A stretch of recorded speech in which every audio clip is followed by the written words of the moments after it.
I load into the Battlefield 6 beta excited and ready to simulate war. I get placed 196,040 in the queue, which gives me a lot of time to think about the immersive gameplay experience I'm about to have. 43 short minutes later, and I was in. I'm welcomed with a loading screen that features soldiers wearing military soldier uniforms. Where is my Nicki Minaj skin? If there isn't a gritty emote and a cape with a picture of a guava on it unlocked via the battle pass, I'm going to end it all with a tasteful redeploy. I customize my gun and load in. I immediately notice that everyone's face is covered. I guess you can't get in trouble for a lack of diversity or too much diversity if everyone's wearing a balaclava and giant sunglasses. This could be a Caucasian man or a non-binary deaf Sudanese orphan. I personally hate playing as women and minorities. I only want to play first-person shooter games as hot, white, cute, hung, muscly, moisturized men, otherwise it's pretty gay.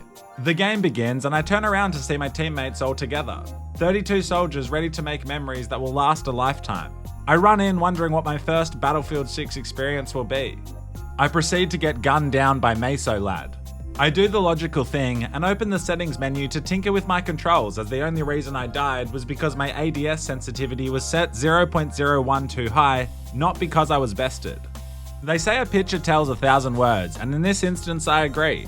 I started this YouTube channel making solely Battlefield 1 videos with my mates, and to see our group chat this active with the exact same boys I made those videos with 7 years later makes me happy.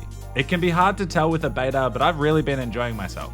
So I decide to set a series of challenges to test if I'm washed or still the slightly above average Battlefield player I know I can be. I have a red hot crack with the sniper rifle, but then realize I'm using the scope like an idiot. My first challenge is to hit a no-scope.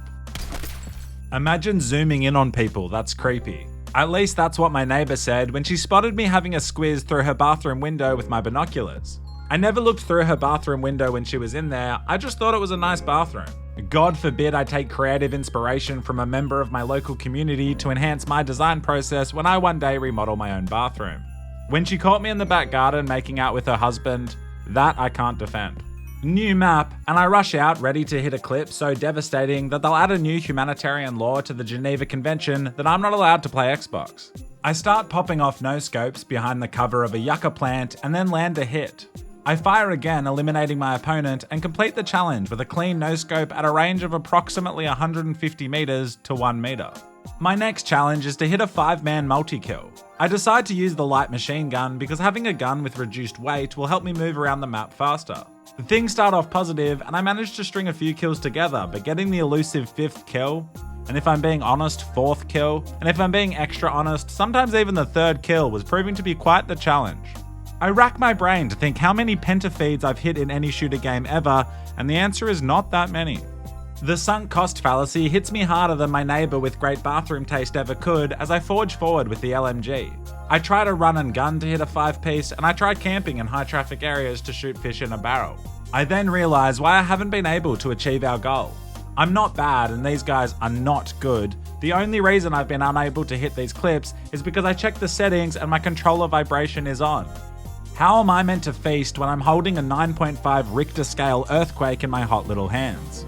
Then, as if the clouds opened up and Jesus himself descended from heaven and entered my body consensually, I ready myself for greatness. I tactically dive to the ground like I was trying to win a free kick, but then realize I'm a racially ambiguous soldier, not a professional footballer.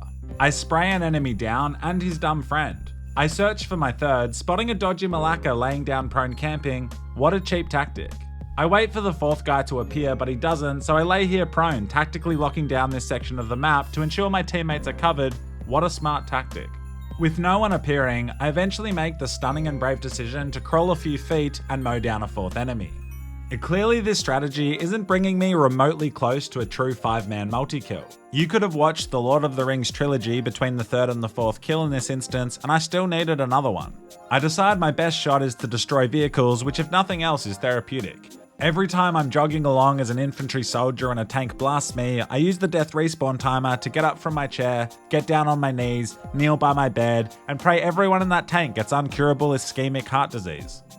I tactically use a respawn beacon to strategically position a new spawn point right next to one of our spawn points. It's good to have several spawn point options for enhanced tactics, even if they are a couple of feet from each other. I spot an enemy tank and immediately pull out my C4. I begin wildly tossing explosives at the armored war machine that is also being used as a surfboard by an enemy soldier, which actually works out great as I secure the pentakill. This feed is so tasty it could feed the population of Yemen for 6 to 12 months. The Jihad Jeep. I guess that name was invented back in Battlefield Bad Company 2 when it was a different era of political correctness. I will say, Jihad Jeep rolls off the tongue with ease. It's also hard to find good adjectives that start with J and are related to explosions. With my Jihad Jeep strapped, I cruise towards the enemy spawn, and then some idiot gets into my gunner seat. What an absolute rage baiter playing the game properly. I make a quick tactical assessment and figure the best option is to just send him in with the C4. A noble sacrifice he isn't aware he's making, and then he proceeds to steal my kill before I have time to detonate, and on top of that my teammate lives. Why do good things happen to bad people? I die and I use the moment to kneel down and pray for my teammate who hopped into my Jeep. He won't be able to spoil so many fun moments if his heart isn't receiving a sufficient amount of blood and oxygen. Round 2 and I begin readying a Jeep, and then some ghillie gimp hops in and drives off with the merchandise. He's probably using the Jeep to make the commute to the next objective faster so he can help the team win. Read a book, idiot. I figure the only thing better than a Jihad Jeep is a Jihad plane. Or I guess we need to think of a new name now, and we need to make sure that in 10 years' time it won't offend anyone.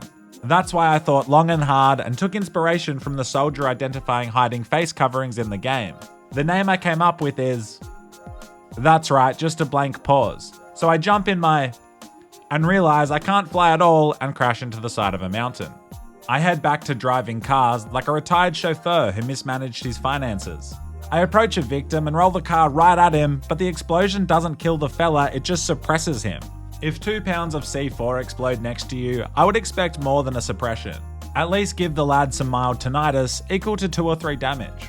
I spot a tank and see my moment to trigger an explosion so large it will make Hiroshima look like a Coca-Cola bottle with a Mentos in it.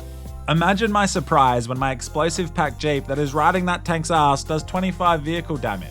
I realize I must lack the core concept of how C4 explosives work, but that doesn't stop me because the only thing I've ever quit was quitting.